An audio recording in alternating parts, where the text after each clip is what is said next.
pitch fuck. You can see the sand, yeah. The wind is growing.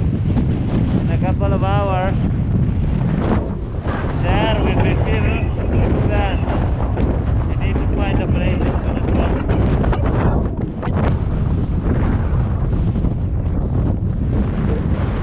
Can't see anything.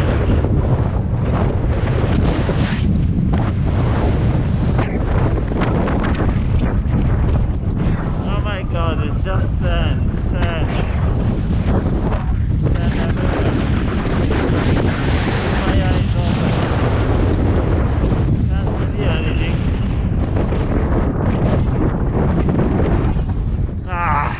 And this is the difference the day after without sandstorm. It's windy, but there is no sandstorm and I can keep going.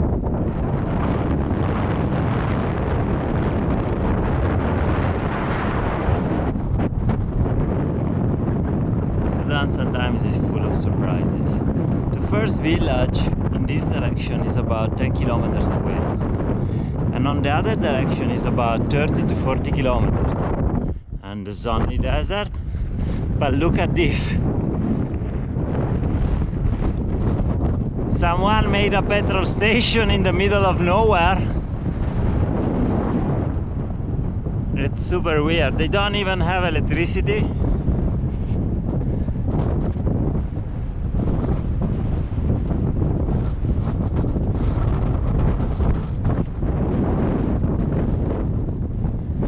Why, Sudan? Why?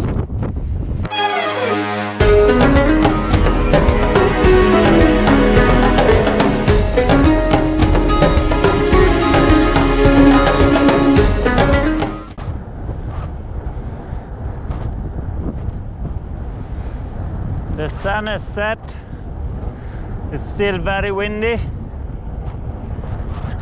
My knee still hurt a lot, but we'll try to pull an all-nighter.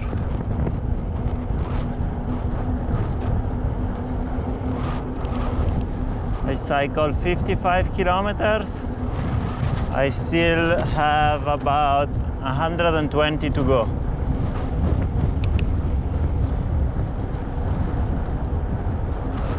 I hope I can reach a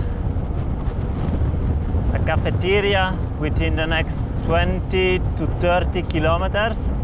Have some food, because it's Ramadan. There should be some food now that is after the sunset. Until 11 o'clock I should be able to get some food. Rest a few hours and then keep going into the night. That's the plan anyway.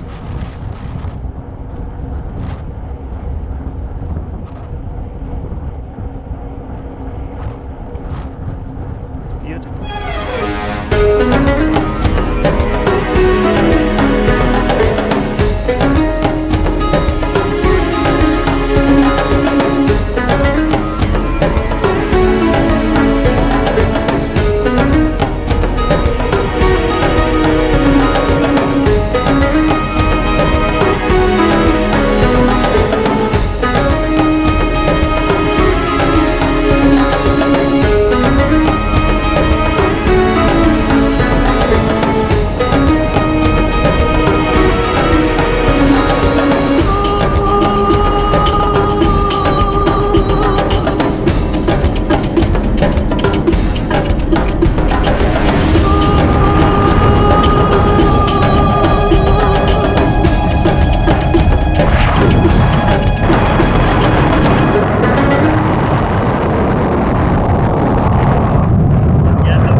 Love these downhill signs. But clearly, I'm not the only one.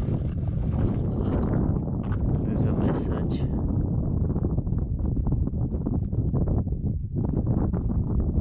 Africa by bike.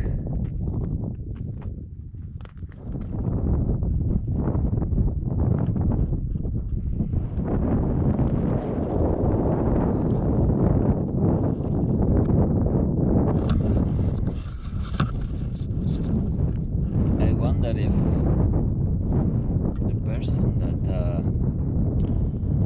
wrote on the signpost has stopped here in the same place, had a frozen Pepsi,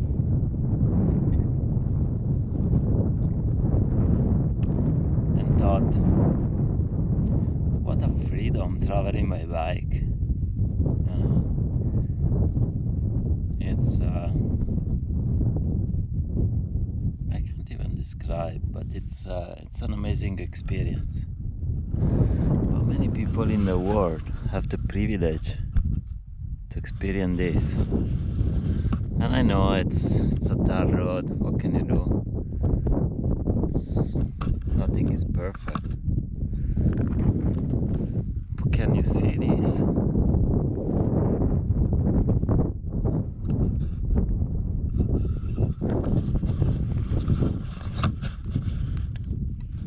To me it's incredible.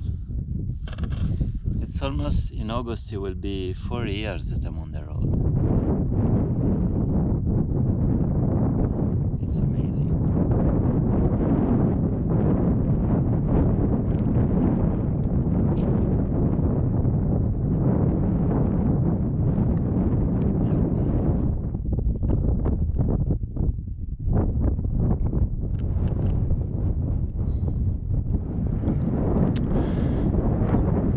That's the border.